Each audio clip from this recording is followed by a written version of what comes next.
গাজীপুরের মাওনার মধ্যে খুব সুন্দর এবং নিরিবিলি একটা জায়গা যারা খুঁজতেছেন তাদের জন্য বেস্ট একটা অপশন হবে এই জায়গাটা। আমার কাছে বরাবরই খুব পছন্দের একটা জায়গা, যেখানে বসে ফ্রেন্ডদের সাথে আড্ডা দেওয়ার মতন খুবই সুন্দর পরিবেশের একটা জায়গা, যার পাশ দিয়ে বয়ে গিয়েছে খুবই সুন্দর একটা পুকুর, এবং সেই পুকুরের কারণে কিন্তু এই জায়গার সৌন্দর্যটা আরো বেশি বেড়ে গেছে। হ্যালো, আসসালামু আলাইকুম এভরিওয়ান, আপনারা সবাই কেমন আছেন? আশা করছি আপনারা সবাই ভালো আছেন। আলহামদুলিল্লাহ, আমিও ভালো আছি। আজকে চলে গিয়েছিলাম আমাদের গাজীপুরের মাওনার খুবই কাছে খুবই সুন্দর একটা ফুড পার্কে, আর এই ফুড পার্কের নাম কিন্তু জলবিলাস। তো আপনারা কে চেনেন অবশ্যই কিন্তু আমাকে কমেন্টের মাধ্যমে জানাতে একদমই ভুলবেন না। বরাবরই খুবই পছন্দের একটা জায়গার মধ্যে কিন্তু এটা আমার পড়ে। খুবই সুন্দর এবং ঠান্ডা পরিবেশের একটা জায়গা, যেখানে কিন্তু ঘন্টার পর ঘন্টা পার করে দিলেও মনটা ফ্রেশ থাকবে, একদম ভালো লাগবে, কোনো প্রকার বিরক্ত অনুভূত হবে না এখানে আসলে। আজকে অনেকদিন পরে চলে গিয়েছিলাম, ভাবলাম আজকে আপনাদের সাথে একটা নতুন ভিডিও শেয়ার করা যাক। আপনারা যারা যারা এই জায়গাটা চিনেন না তাদের সবাইকে এই জায়গাটা চিনিয়ে দেই, যার কারণে কিন্তু আপনাদের সাথে ভিডিও শেয়ার করা। প্রথমেই বলে দেই এই জায়গাটার নাম হচ্ছে জলবিলাস, আর এটা হচ্ছে গিয়ে আমাদের গাজীপুরের মাওনা অবদার মোড় থেকে একটু সামনে। আপনারা হয়তো অনেকেই জায়গাটা দেখেই চিনে ফেলেছেন, যারা চিনে ফেলেছেন অবশ্যই কিন্তু আমাকে জানাতে একদমই ভুলবেন না। আর যারা চিনেন না তাদের জন্য কিন্তু আমি লোকেশনটা বলে দিয়েছি, আপনারা ইজিলি এখানে চলে আসতে পারবেন। আমরা দুপুরের দিকে গিয়েছিলাম, এই জন্য কিন্তু মানুষজন একটু কম ছিল। বিকেল এবং সকালের দিকে কিন্তু বেশি মানুষ থাকে এখানে, আর এখানে কিন্তু খুবই ঠান্ডা একটা পরিবেশ থাকে সব সময়, কারণ এর পাশে একটা কিন্তু পুকুর আছে। এই পুকুরে কিন্তু অনেক ধরনের মাছও পাওয়া যায়, আমি দেখি মাঝে মধ্যে এখানে বড়শি দিয়ে সবাই মাছ ধরে। এই পুকুরটার কারণে কিন্তু এই জায়গার সৌন্দর্যটা আরো বেশি বৃদ্ধি পেয়েছে। আপনারা চাইলে কিন্তু এই সুন্দর জায়গাটা ঘুরে আসতে পারেন, আমাদের মাওনার খুবই কাছে।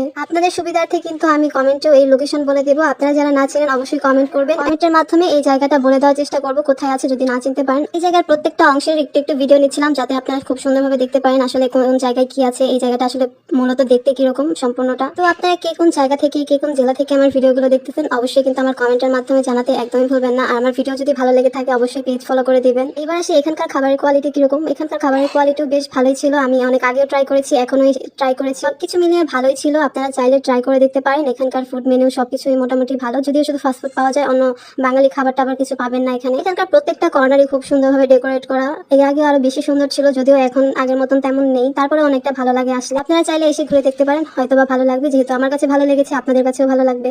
যাই হোক, আপনাদের এলাকাতে ভালো ঘোরার জায়গা থাকলে অবশ্যই কিন্তু আমাদের কমেন্টের মাধ্যমে জানাতে পারেন, আমরা গিয়ে ঘুরে আসার চেষ্টা করবো ইনশাআল্লাহ। সো আজকে আমার এই ভিডিওটা এই পর্যন্ত। সবাই ভালো থাকবেন, সুস্থ থাকবেন, দেখা হচ্ছে নতুন কোনো ভিডিওতে। ভিডিও ভালো লাগলে পেজ ফলো করতে একদমই ভুলবেন না। আল্লাহ হাফেজ।